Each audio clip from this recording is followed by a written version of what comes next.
नमस्कार प्रिय विद्यार्थियों। आज हम ब्रिटिश संविधान की विशेषताएं देखेंगे।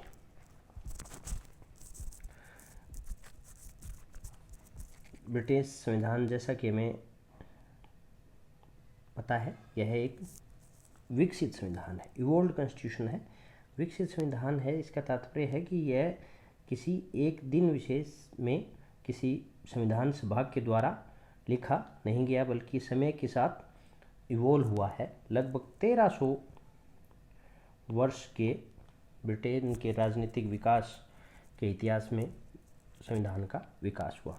यद्यपि कुछ पार्ट इसका लिखित भी है, जैसे मैग्ना कार्टा है, अधिकार पत्र हैं, संसद के द्वारा कुछ पारित अधिनियम है, जैसे 1911 का अधिनियम, 1949 का अधिनियम, लेकिन अधिकांश भाग अलिखित है और यह विकसित है, यानी संयोग और एक्सीडेंट का परिणाम है। एक तरीके से बाई चांस कुछ परिस्थितियां पनपी और उन परिस्थितियों से कुछ नई परंपराएं विकसित हो गई और वह परंपराएं बाद में आने वाले सालों के लिए एक कानून का काम करने लग गई। ओग ने कहा कि ब्रिटिश संविधान एक सचेष्ट जीवधारी के समान है, जिसमें निरंतर तथा स्थायी विकास की क्षमता है। मुनरो ने कहा कि यह कोई पूर्णतः प्राप्त वस्तु न होकर विकासशील वस्तु है। यह बुद्धिमत्ता और संयोग की संतान है, जिसका मार्गदर्शन कहीं आकस्मिकता ने तो कहीं उच्च कोटि की योजनाओं ने किया। संविधान के विकास की एक अविच्छिन्न निरंतरता पाई गई। इसका कारण ब्रिटिश जनता का विकासवादी स्वभाव है। यानी ब्रिटेन में जैसे जैसे राजनीतिक विकास हुआ, उस राजनीतिक विकास में वैसे वैसे संविधान का विकास होता गया। यह संविधान का विकास हमने ऐतिहासिक विकास के चरणों में हमने देखा था कि लगभग 1300 वर्ष के इतिहास में इसके अवशेष मिलते हैं। अलिखित संविधान है, इसका तात्पर्य है कि किसी संविधान सभा के द्वारा एक पुस्तक के रूप में लिखा हुआ संविधान नहीं है। इसका कुछ पार्ट, संविधान जिसको ओवरऑल हम कहते हैं, कुछ पार्ट लिखित है, जैसे 1911 का अधिनियम, 1949 का अधिनियम या विभिन्न पिटिशन ऑफ राइट, ये सब। लेकिन इसके अलावा बहुत सी परंपराएं, रूढ़ियाँ हैं जो कि कानून की तरह ही पूज्य हैं, कानून की तरह ही कार्य करती हैं। तो ब्रिटेन का संविधान मुख्य रूप से अलिखित संविधान है। एकात्मक संविधान, एकात्मक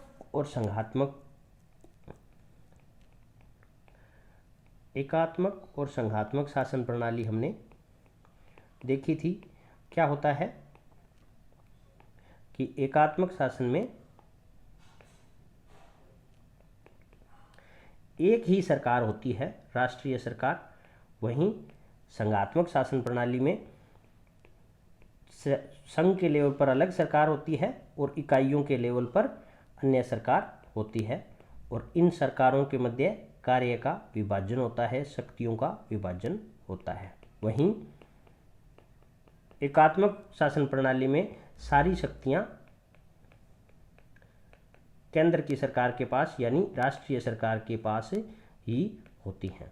तो ब्रिटेन की जो शासन प्रणाली है वह एकात्मक शासन प्रणाली है, यानी सारी शक्तियां यहाँ राष्ट्रीय सरकार के पास ही निहित हैं।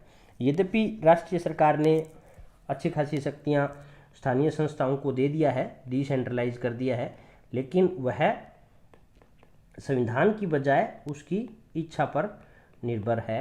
तो इस प्रकार की शासन प्रणाली को एकात्मक शासन प्रणाली कहते हैं। ब्रिटेन में एकात्मक शासन प्रणाली है। लचीला संविधान, संविधान लचीला है या कठोर, इससे क्या तात्पर्य होता है? लचीला संविधान वह होता है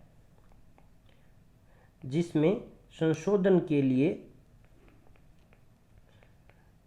साधारण कानून निर्माण के लिए जो प्रक्रिया होती है, साधारण कानून निर्माण की प्रक्रिया होती है, उससे संशोधन किया जा सकता है। यानी किसी विशेष बहुमत की या एक्स्ट्रा जनमत संग्रह की या किसी एक्स्ट्रा प्रक्रिया की आवश्यकता नहीं होती। साधारण कानून की प्रक्रिया से परिवर्तित उसे किया जा सकता है। तो इस प्रकार से यह लचीला हुआ, जिसमें संशोधन करना आसान हो गया। जब विशेष बहुमत नहीं चाहिए तो इसमें संशोधन करना आसान हो गया, तो इसे लचीला संविधान कहते हैं। ब्रिटेन का संविधान लचीला है, उसमें संशोधन के लिए कोई विशेष प्रक्रिया का उल्लेख नहीं है। वहीं जैसे यूएसए का कॉन्स्टिट्यूशन है, स्विट्ज़रलैंड का कॉन्स्टिट्यूशन है, ये संविधान कठोर हैं, इनमें संशोधन के लिए एक दुरूह प्रक्रिया है, बहुमत का ज़्यादा आवश्यकता है। भारत का संविधान कठोर और लचीले का मिश्रण है। मिश्रण इस सेंस में है कि भारत के संविधान का कुछ पार्ट ऐसा है जिसे इजीली अमेंड किया जा सकता है, लेकिन कुछ पार्ट ऐसा है जिसे परिवर्तित करना बेहद मुश्किल है, इसलिए यह कठोर और लचीले का मिश्रण है। पैतृक और सीमित राजतंत्र। पैतृक और सीमित राजतंत्र से तात्पर्य है कि 1642 के गृह युद्ध से पहले इंग्लैंड के सम्राटों के पास निरंकुश शक्ति थी, यानी वे स्वेच्छाचारी आचरण करते थे। गौरवपूर्ण क्रांति 1688 के बाद और जो पिटिशन ऑफ राइट्स थे उसके हस्ताक्षर के बाद सम्राट की शक्तियां सीमित हो गई। अब ब्रिटिश सम्राट की सारी शक्तियों का प्रयोग उसके मंत्री करते हैं, यानी एक तरीके से सिद्धांत के रूप में वह राजतंत्र है। सिद्धांत के रूप में राजतंत्र है क्योंकि राजा है, क्राउन है, और यह पद भी पैतृक है, यानी उसी परिवार के सदस्य को यह पद मिलता है। तो सैद्धांतिक रूप से सीमित राजतंत्र है जिसके पास राजा है, लेकिन राजा के पास शक्तियां बहुत सीमित हैं, बहुत कम है। वास्तव में सम्राट के पास व्यवहार में 3 ही शक्तियां मानी बेजहोट ने: सलाह देने की शक्ति,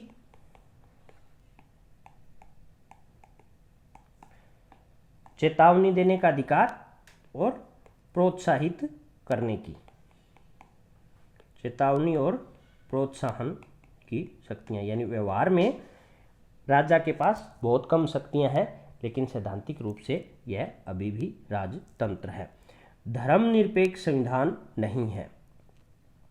कोई भी संविधान धर्मनिरपेक्ष है, सेक्युलर है, इसका अर्थ है कि धार्मिक स्वतंत्रताएं होती हैं प्रत्येक व्यक्ति को।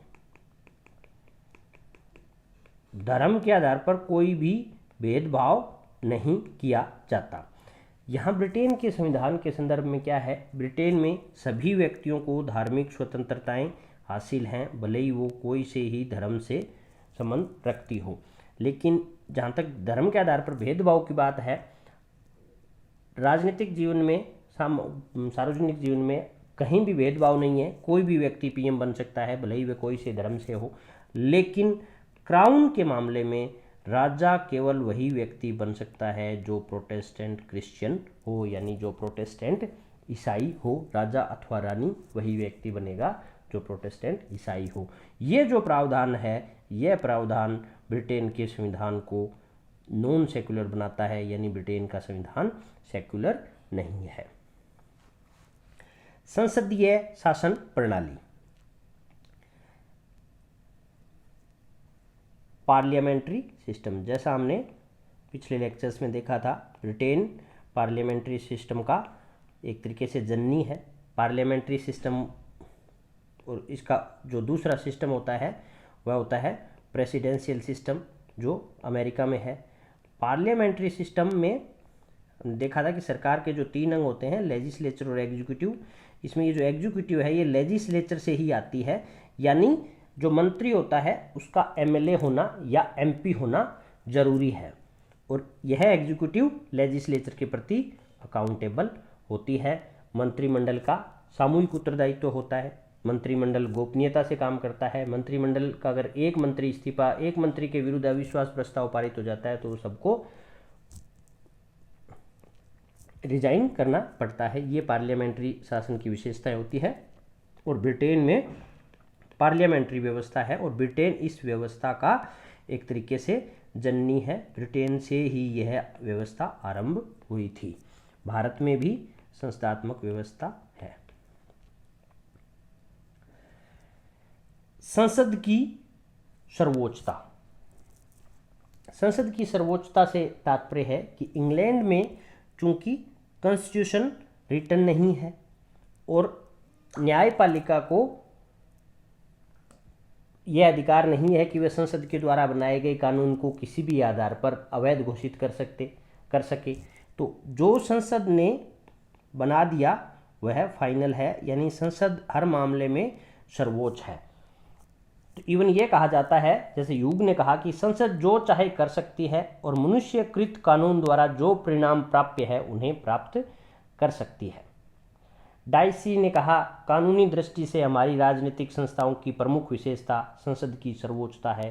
संसद की शक्ति इतनी सर्वोच्च है कि उसको व्यवस्थापन द्वारा भी सीमित नहीं किया जा सकता। यानी संसद जो भी कानून बना देती है वह अंतिम है, उसे सर्वोच्च न्यायालय में चुनौती नहीं दी जा सकती। यह संसद की सर्वोच्चता ब्रिटेन की शासन प्रणाली की अनूठी विशेषता है। मिश्रित संविधान। मिश्रित संविधान से तात्पर्य है कि ब्रिटिश संविधान एक जटिल मिश्रण है किसका? राजतंत्र का, कुलीन तंत्र का और प्रजातंत्र का। राजतंत्र, कुलीन तंत्र और प्रजातंत्र का।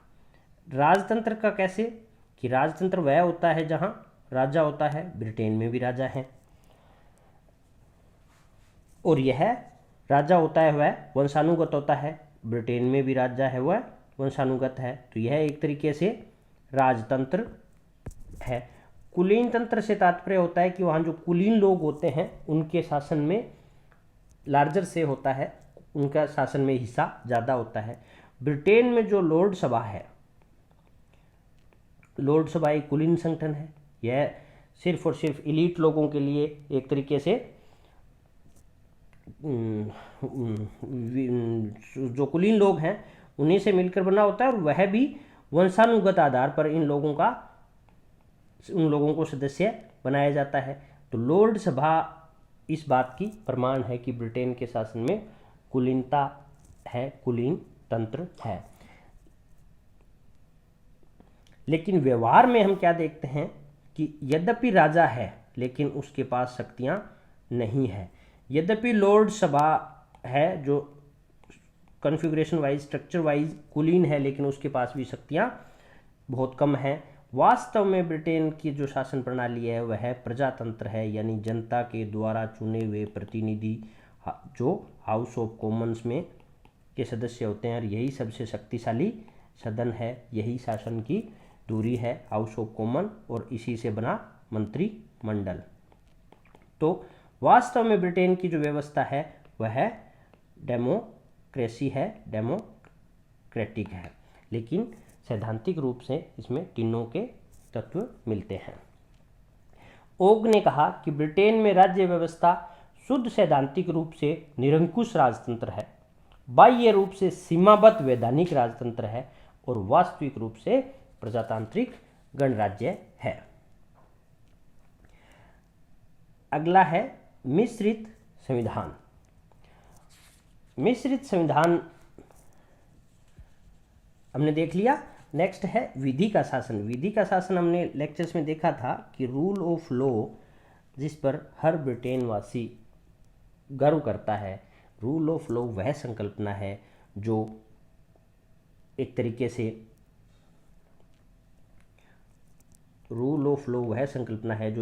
से limited government, accountable government, equality,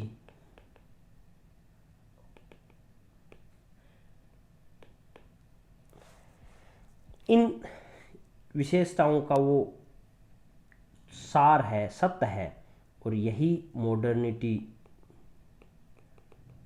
का मूल था। तो एक तरीके से रूल ऑफ लॉ वह संकल्पना है जो आधुनिकता का, लोकतंत्र का सार है।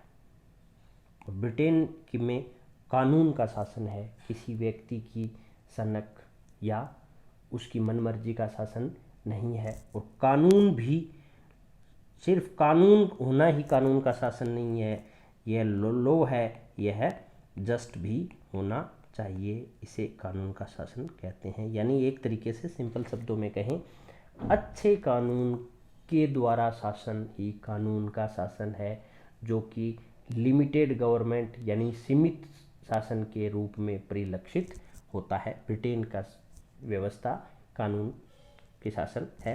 हमने देखा था डाइसी और जेनिंग्स ने इसकी 3 विशेषताएं बताई थी। डाइसी और जेनिंग्स ने 3 विशेषताएं कानून के शासन की बताई थी। अगला है सिद्धांत व व्यवहार में अंतर। सिद्धांत व व्यवहार में अंतर यानी ब्रिटेन, जैसे हमने देखा था कि ब्रिटेन का संविधान सिद्धांत में राजतंत्र एंड कुलीन तंत्र की विशेषताओं से पूर्ण है, लेकिन वास्तव में वह क्या है, लोकतंत्र है। तो वैसे ही इसके सिद्धांत और व्यवहार में अंतर है। जैसे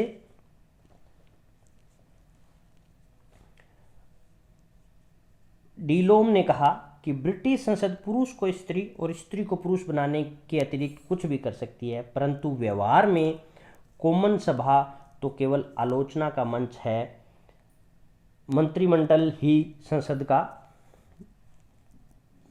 का उत्पादन है और उसे उतनी शक्ति प्राप्त है, वह उत्पादनकर्ताओं को समाप्त कर सकती है।